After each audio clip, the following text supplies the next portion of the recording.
Welcome back to my channel. আমি অনু নতুন একটি ছোট্ট ভিডিওর সাথে আবারও চলে এলাম তোমাদের সামনে। আজ হলো শনিবার, ঘড়ির কাঁটায় বাজছিল সকাল 8:30।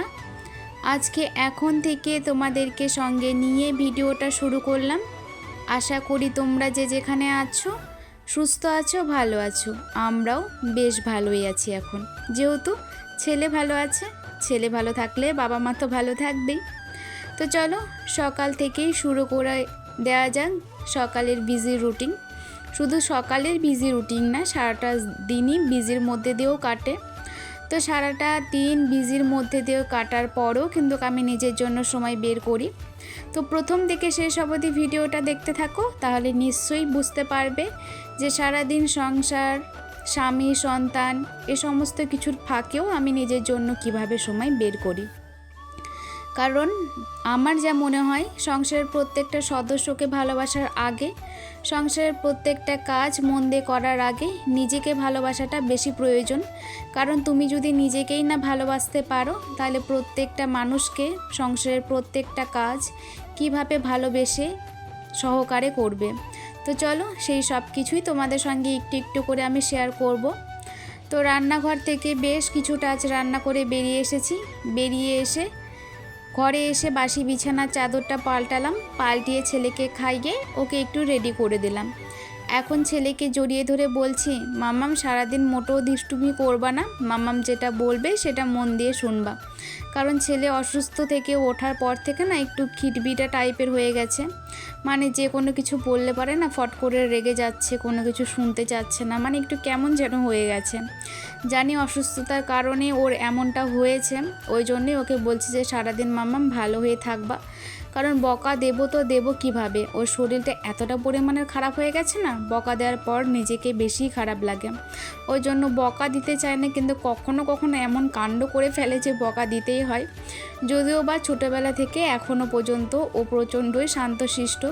জানি না সেটা কতদিন থাকবে, আপাতত এখনও আমার সামলানোর মতন হয়ে আছে, পারি সামলাতে। নাহলে একা বাচ্চা সামলিয়ে সংসারের কাজ করাটা কিন্তু খুবই অসম্ভব হয়ে যেত যদি ও শান্তশিষ্ট না হতো। ওর উপরেই ডিপেন্ড করে সারাদিনটা আমার। তো চলো, ছেলে তো এখানে বসে থেকে খেলা করছে।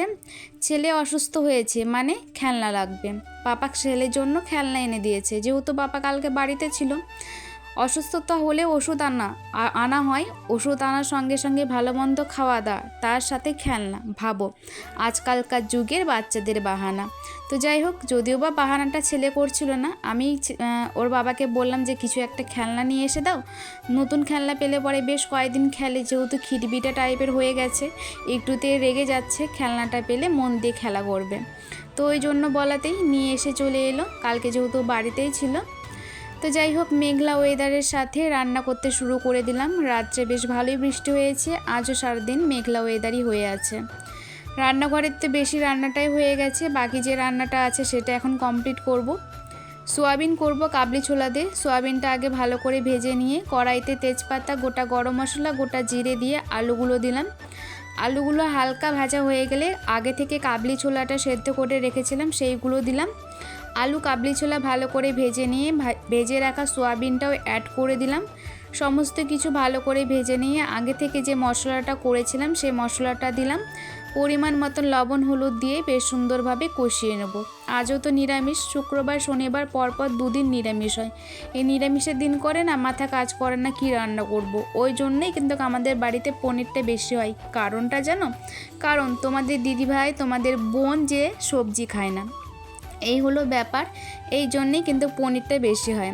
তো যাই হোক, সয়াবিনের তরকারিটা আমার হয়ে গেছে, গ্যাসটা বন্ধ করে দিলাম। এবার শিলপাটাতেই গরম মশলা বেটে এনেছিলাম সেটা দিয়ে দেব, আর দেব ঘি।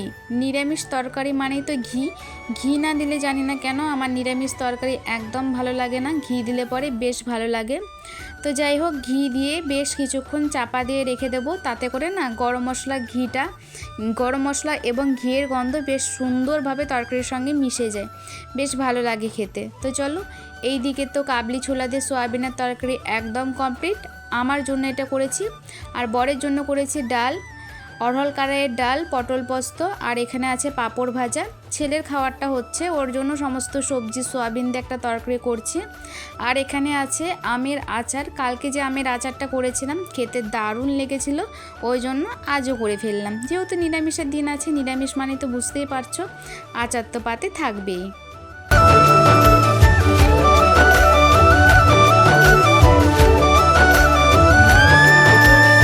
তো বরকে ভাত খেতে দিয়ে টিফিন বাটিও রেডি করে দিয়ে ও অফিসে বেরিয়েও গেছে।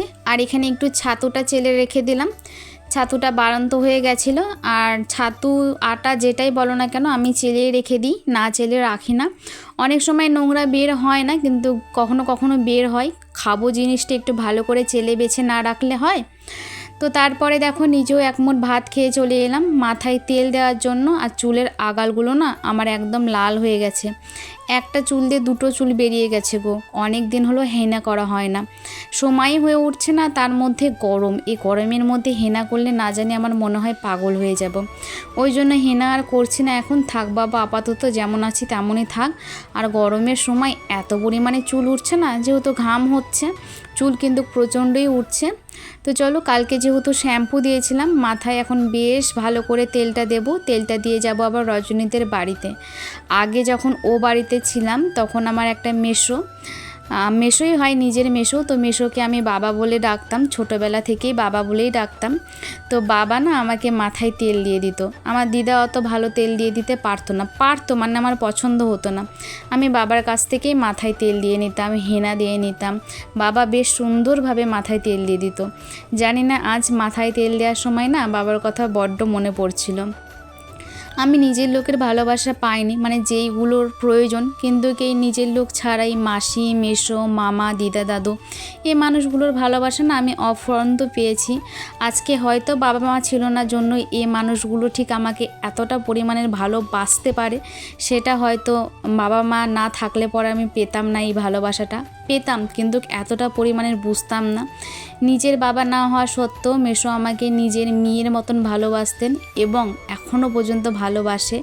সত্যি ওই জন্যই ছোট্টবেলা থেকে সেই বাবা বলেই ডাকি। মা বেঁচে যখন ছিল তখনই বলে ডাক শিখিয়েছিল, সেই ডাক এখনও আমি ছাড়তে পারি না। বাবার থেকেও এখন বড় এক জায়গায় অংশগ্রহণ করেছে, নিজের বাবাই সেটা করে না। যাই হোক, ফোন করে তো কখনো মেয়ের খোঁজও নেয় না, মেয়েটা ঠিক আছে না কি আছে। তো যাই হোক, বাদ দাও সেসব কথা, ওইসব কথা আর তোমরা শুনো না। এখানে দেখো রজনী কালকে চাউমিন করে দিয়েছিল, তো সে বাটিটাই ছিল, তো সে বাটিটাই দিতে এলাম। ও এসে দেখি ও এখন ভাত খাচ্ছে, খাসির মাংস দিয়ে ভাত খাচ্ছে। আমি বলছি গরমে খাসির মাংস দিয়ে ভাত খাচ্ছ তুমি ঠিক থাকবে তো? বলছে চাচি এমন কথা বলো না। তো যাই হোক, রজনীরা তো আগে পুরনো বাড়িটা তোমরা দেখেছো, এখন এই যে এটা নতুন বাড়ি করেছে। তো ওরা চলে এসেছে, এখনও সমস্ত জিনিস পার করেনি, সে সমস্ত জিনিসও ধীরে ধীরে পার করবে। আর আমার জীবনে রজনীর অবদানও তো অনেক আছে। তোমরা যারা প্রথম থেকে ভিডিও দেখো তারা জানো যে রজনী আমার জীবনে এবং বিশেষ করে আমার ছেলের জীবনে ঠিক কতটা অবদান আছে। তো এই মানুষগুলোর কথা সত্যি আমি কোনোদিনও ভুলবো না, যে মানুষগুলো আমার জন্য এত কিছু করেছে। তো এই যে সংসারের সমস্ত কাজ শেষ করার পর নিজের জন্য একটু সময় দিতে চলে এলাম। একটু সাজুগুজু করলে পরে আমার মনটা বেশ ভালো হয়ে যায়। ওই জন্য সংসারে হাজার কাজের মাধ্যমেও না এই 2 মিনিট সময়টা আমি হাতে রাখি। সপ্তাহে সারাদিন না হলেও একটা বিশেষ দিন আমি রেখেছি, যে দিনে নিজেকে একটু সময় দিতে পারি। তো চলো, আজকের জন্য এতটুকুই। বাই।